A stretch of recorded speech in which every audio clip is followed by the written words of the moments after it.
to be honest, I changed the name of this specific stream like 3 or 4 times. It was like March Sadness for a while. It was like we are going to talk about Selection Sunday and the fallout, and we'll talk about that a little bit. And we're going to hit on kind of the Indiana legacy for Mike Woodson and where the Trey Galloway and Anthony Leland kind of how they'll be remembered, and kind of talk about the mindset of the fan base and where our heads should be at going like as we approach the tournament, going into the coaching search. And now the coaching search is just over.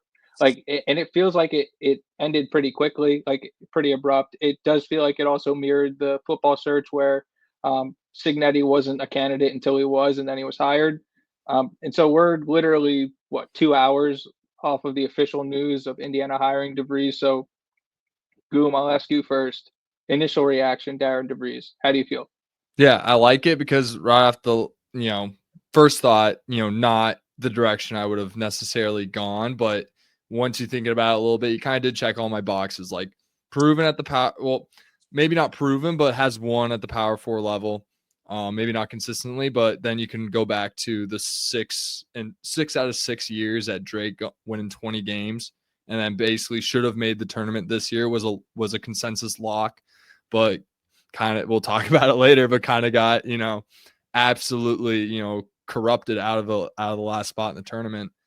And yeah, when you think about it a little bit, he's 49 years old. I think there's a ton of upside with it.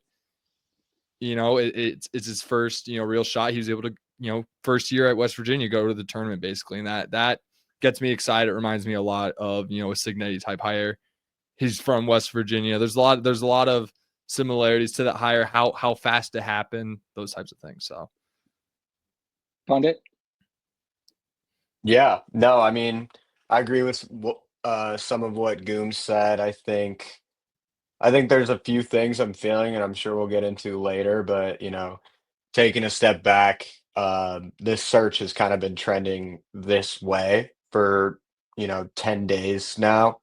Just in terms of initially a lot of big names, right? A lot of big names, big aspirations, quote unquote expectations. And I think over the last 10 days, it kind of got back to reality, and especially the last week or so.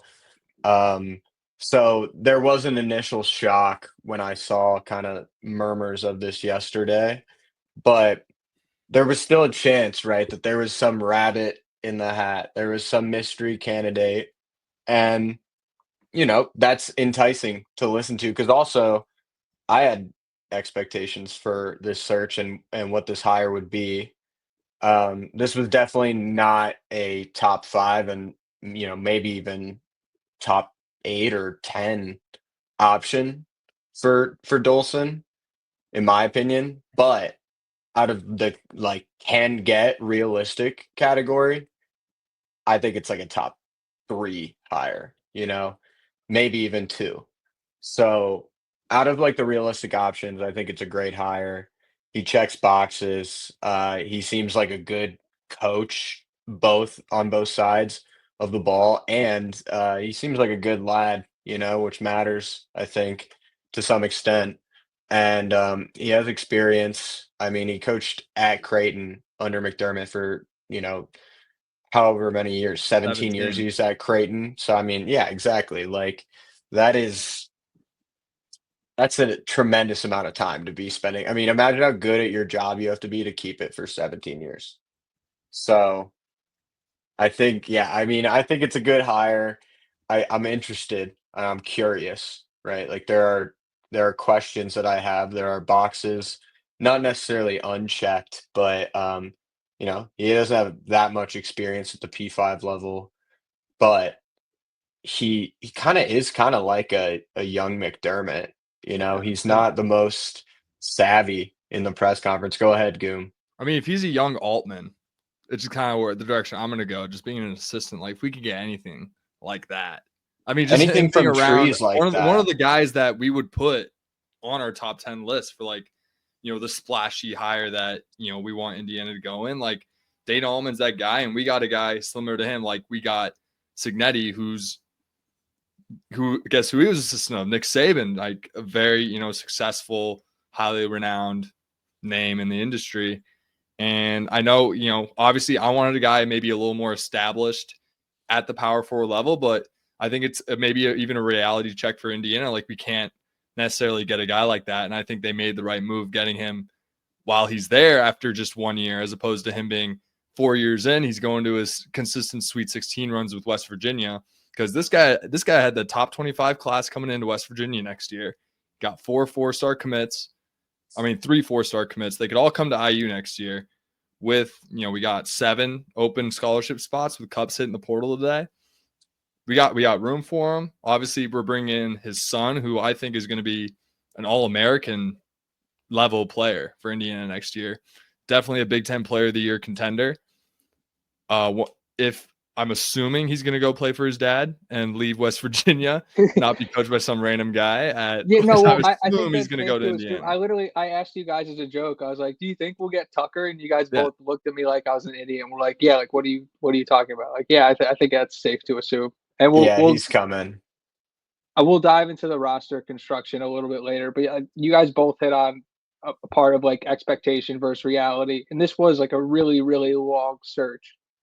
And I think if you take a look at it where the search began and where expectations were and where we ended up, it's only natural to be disappointed. But when you take a look at the smoke that was going on when the search started and how unrealistic it was and how close to the vest the search actually was, we don't know what that list was. So this actually could have been the top choice the entire time. Yeah, I mean, I'm hoping he's calling Mick Cronin and Scott Drew and all those guys, like we were kind of talking about it before we went live.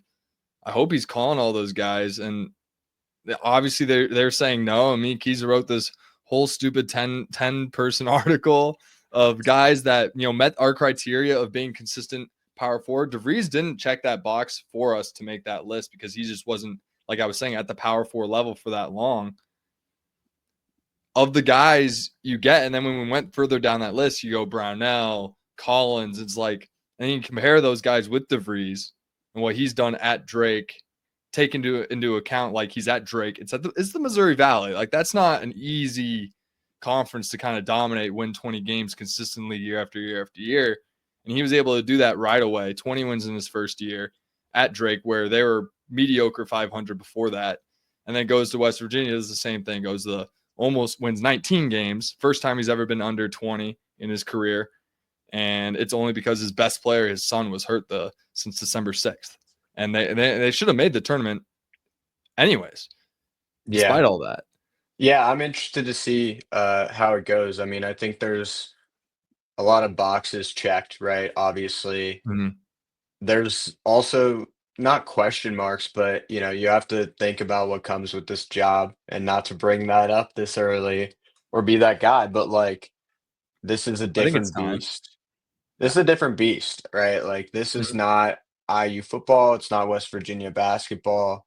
There are major implications and expectations present from the fan base, and even more importantly, from the donors, right? Like, that is our bloodline essentially, and that's what's always been a major part of IU basketball is the elite tier 1 premier penthouse level donors, and they have a lot of say, and especially now that they're actually contributing to players being here, um, there's a lot of expectation, there's a lot of, like, bureaucracy that goes with being the IU coach, and, I talked about it with my dad earlier, uh, graduated IU in '89 for context, and he was like, "Yeah, I mean, you have to be the GM, the president, and the provost. Like, you have to be you have to control every, aspect of the program, and not only the program, but the whole, you know, you have to please different hands, right? You gotta please the players and their parents, you gotta please your staff, you gotta please the donors, you gotta please the AD, and then you gotta please the fans. So, it's a multifaceted job. I'm interested to see if he can step into that role and really take charge. Because after some of the things that I've looked at, some of the interviews, post games, pressers, uh, his personality isn't infectious, or contagious by any means. It's not. So I'm interested to see how that goes because I know a lot of people are like, well, look at Pat Kelsey, right? Look at Yeah. Pope at Kentucky. Those guys are high energy guys. You can see that they go in and they can take over a program and the community and the fans just by their energy. Kind of like Tom Crean back in the day, honestly, to a certain extent. At And that point, it was really needed for him to be that type of guy. 100%. Yeah. No, I'm interested. I'm interested. I Mhm. think it's a good hire given the context, right? Like even I got caught up in some of like the potential, big hires that we could get. How But could you not? how could you not, right? Obviously we have money. But like I have been beating the drum with a lot of others over the last few months is like resources don't mean people want to come play for your ball club or coach their ball club. Does it help potentially for certain people? 100%. But in my opinion, clearly there were a lot of no's, right? Like we definitely went after some fish thinking that we could get them, and a lot of the fans thinking that we could get them, and they were fucking 500-pound tunas and we're fishing in the lake. We still could catch like a 200-pound fucking, whatever Yeah, pike. nice fish. Yeah, 200-pound pike, but northern pike. But come on, I think I hope it was a reality check on expectations for some people. Because do we have a lot of resources? Yes. Are we Indiana? Yes. Do we have a bunch of fans? Second largest living alumni base? Yes.